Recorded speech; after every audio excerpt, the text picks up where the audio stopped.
नमस्कार, मैं हूं नीलू। तो वेस्ट बैंक को लेकर अब इजराइल और अरब देशों में ठन गई है। इजराइल ने वेस्ट बैंक को लेकर एक प्रस्ताव पास किया है जिसमें वो वेस्ट बैंक पर कब्जा करना चाहता है। लेकिन सिर्फ अरब देश ही नहीं बल्कि अब अमेरिका भी इजराइल के खिलाफ हो गया है। अब इस पूरे मामले को लेकर किस तरह से आगे बढ़ा है नेतन्याहू, ट्रंप का क्या कहना है, अरब देश इसको लेकर किस तरह के स्टैंड के साथ खड़ा है, बातचीत करने के लिए मयंक मेरे साथ है। मयंक, वेस्ट बैंक इस वक्त चर्चा का विषय बना हुआ है। नेतन्याहू चाहते हैं वेस्ट बैंक में कब्जा हो। आखिर क्यों इतने डिस्परेट है नेतन्याहू कि वो वेस्ट बैंक पर कब्जा करना चाहते हैं? देखिए, एक तो बात आपने जहां से शुरू की कि ये वेस्ट बैंक को लेके इजराइल जो है वो अलग थलग है, ईरान खिलाफ खड़ा हुआ है और इन पूरे सब में जो है सबसे प्रमुखता से अगर किसी ने विरोध किया है तो वो ईरान ने किया है। उसके बाद पूरे अरब देश हैं वो इजराइल के खिलाफ खड़े हुए हैं। यहाँ तक कि अमेरिका की तरफ से, ट्रंप की तरफ से भी ये कह दिया गया है कि आप वेस्ट बैंक पर कब्जा करने की कोई कोशिश ना करें। अब ये पूरा मामला शुरू कैसे हुआ वो देखना होगा। इजरायली संसद ने 2 दिन पहले 2 बिल पास किए। अभी जो पूरा मामला वेस्ट बैंक को लेकर शुरू हुआ, ये हुआ कैसे ये पहले समझना होगा। इजराइल ने जो है, संसद ने 2 बिल पास किए जो वेस्ट बैंक पर इजरायली कानून लागू करने का रास्ता साफ करते हैं। यानी पूरे वेस्ट बैंक में इजराइल का संविधान लागू करने का उन्होंने रास्ता साफ करने की कोशिश की। पहला बिल पूरे वेस्ट बैंक पर संप्रभुता थोपने का प्रयास है।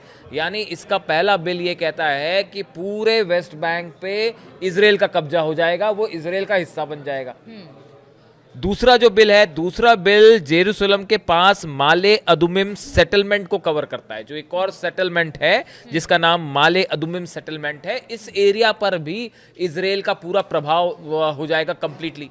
तो ये बिल पास हुआ। जैसे ही ये बिल संसद से पास हुआ, सबसे बड़ी बात है कि जेडी वेंस उस समय इजराइल में ही थे जब ये बिल पास हो रहा था। अमेरिका के उपराष्ट्रपति इजराइल में थे और जैसे ही ये खबर आई बिल पास होने की, उसके बाद जो है पूरे अरब देशों ने इसका विरोध किया। इजराइल के खिलाफ बयान आया, हम आपको बताएंगे किसने क्या कहा।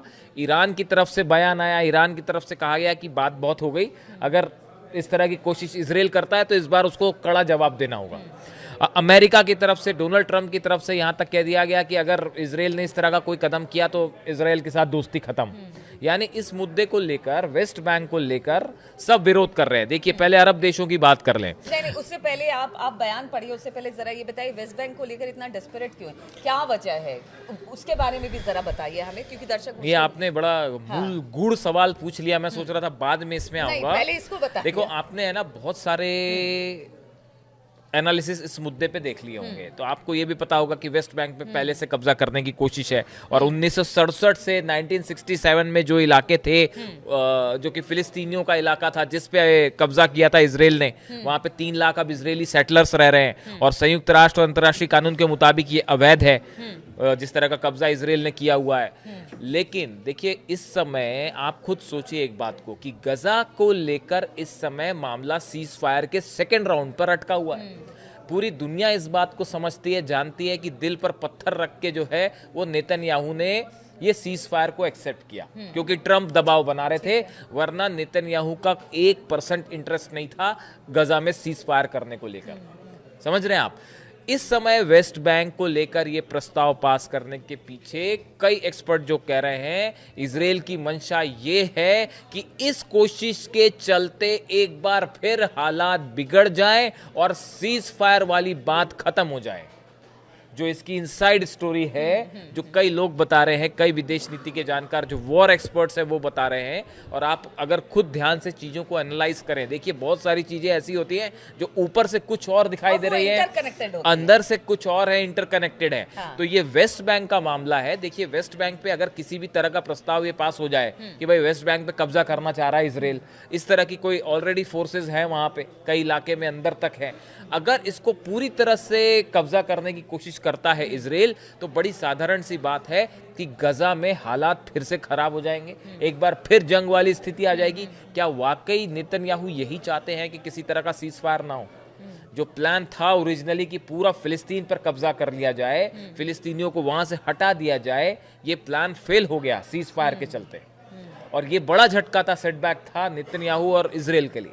ऐसी सूरत में अगर वेस्ट बैंक को के चलते, देखिए आप अरब देश, जो ये जितने अरब देश हैं ये सब के सब मीडिएटर थे गजा में, जो इन्होंने जो मध्यस्थता करवाई उसमें बीच में यही थे, कतर, इजिप्ट था, कतर था, ये देशों ने जो है मध्यस्थता करवाई। अब यही देश इजराइल के खिलाफ खड़े हैं वेस्ट बैंक को लेकर। यानी आप देखिए, डील तो तब होती है जब दो पक्ष एक दूसरे पे विश्वास करें। तो यहाँ हमास और इजराइल का एक दूसरे पे विश्वास करना तो दूर की बात है, जो मीडिएटर हैं वो बयान देखिए आप। मुस्लिम देशों ने कहा इजराइल की एक तरफा नीतियां क्षेत्रीय सुरक्षा को खतरे में डाल रही हैं। ओआईसी जो इनका ग्रुप है, उनकी तरफ से कहा गया कि कब्जे वाले फिलिस्तीनी क्षेत्र, गाजा, वेस्ट बैंक और पूर्वी जेरूसलम एक यूनिट है, एक अलग से जमीन है, और इजरायलियों का इस पर कोई कानूनी दावा नहीं बनता। ये ओआईसी के, हाँ, तुर्की के विदेश मंत्रालय ने बिलों को जीरो बताया है। तुर्की का कहना है कि ये बिल जीरो है, उसने जीरो करार दिया है। जबकि कतर ने सबसे कड़े शब्दों में इसकी निंदा की है। कतर ने भी कहा कि ये आपका जो बिल है पूरी तरह से गलत है और ये फिलिस्तीन की ज़मीन है, इस पर कब्जा करने की कोशिश मत करिए। यूएई जो अब्राहम अकॉर्ड से इजराइल से जुड़ा हुआ है, उसने भी चेतावनी दी है कि वेस्ट बैंक का अगर किसी तरह का आप अपने में मिलाने की कोशिश करते हैं तो ये रेड लाइन होगी, आप इसको पार करने की कोशिश मत करना। तो इस तरह के रिएक्शन अरब देशों की तरफ से आए। लेकिन देखिए, अरब देशों की तरफ से गजा में जब जंग चल रही थी तब भी कई सारे रिएक्शन आए। कतर पर जब हमला हुआ उसको लेकर भी, दोहा में जब हमला हुआ उसको लेकर भी अपने अपने बयान आए।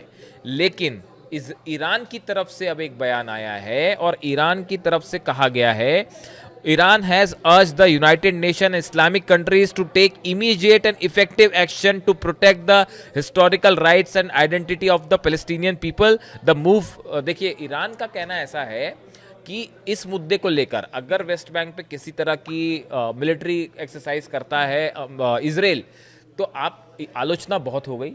और उसने अरब देशों से ये कहा है कि भाई आप मध्यस्थता की भूमिका में हैं, तो आप इस पे फौरन कार्रवाई करिए, आप इसमें टाइम मत गवाइएगा। और ये जो ईरान की तरफ से कहा गया है कि ये इजराइल की जो एक एक्सपेंशनिस्ट पॉलिसी है कब्जा करने की जमीन पर, ये अभी भी जारी है। आप इसको किसी गलतफहमी में मत रहिए। जो ईरान का कहना है कि आप इस गलतफहमी में मत रहिए कि इजराइल अपनी ये पॉलिसी रोक देगा। जब गजा डील हुई थी तब भी ईरान की तरफ से यही बात कही गई थी विदेश मंत्रालय की तरफ से कि आप कितना भरोसा किया जाए, इस पे कोई विश्वास नहीं कर सकता इजराइल पर, कभी भी ये डील से पीछे हट सकता है। अब इसी बात को लेकर ईरान की तरफ से चेतावनी दी गई है कि वेस्ट बैंक को लेकर अगर कोई भी एक्शन इजराइल करता है तो आपको सीधा इस पे देर मत करिए। अब देखिए, इस पूरे मामले में दो चीजें हैं। अमेरिका का रुख क्या है? पहली बात तो ये है कि जेडी वेंस और मार्को रूबियो ने दोनों ने नेतन्याहू से फोन पर बात की है। उपराष्ट्रपति और फॉरेन सेक्रेटरी, विदेश मंत्री अमेरिका के, दोनों ने नेतन्याहू से बात की, उनको समझाया कि भाई अगर आप ऐसा कुछ करने जाते हैं तो इससे गजा सीज फायर प्लान पूरी तरह से खत्म हो जाएगा और फिर से जंग शुरू हो जाएगी, फिर से जंगी हालात बन जाएंगे। दूसरी चीज ये है, दूसरी बात डोनाल्ड ट्रंप की तरफ से बयान आया, उन्होंने यहां तक कह दिया कि अगर इजराइल इस बात पर आगे बढ़ता है तो नेतन्याहू के साथ दोस्ती खत्म।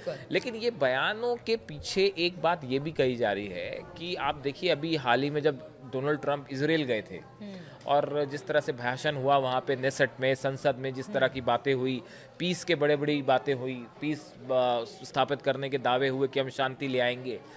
बड़े सारे लोगों का ये भी कहना है कि कहीं ये प्रस्ताव जो पास हुआ, ये बड़ा अजीब सा लगता है कि इजराइल की संसद में कोई बिल पास हो जाए और अमेरिका को इसकी जानकारी ना हो।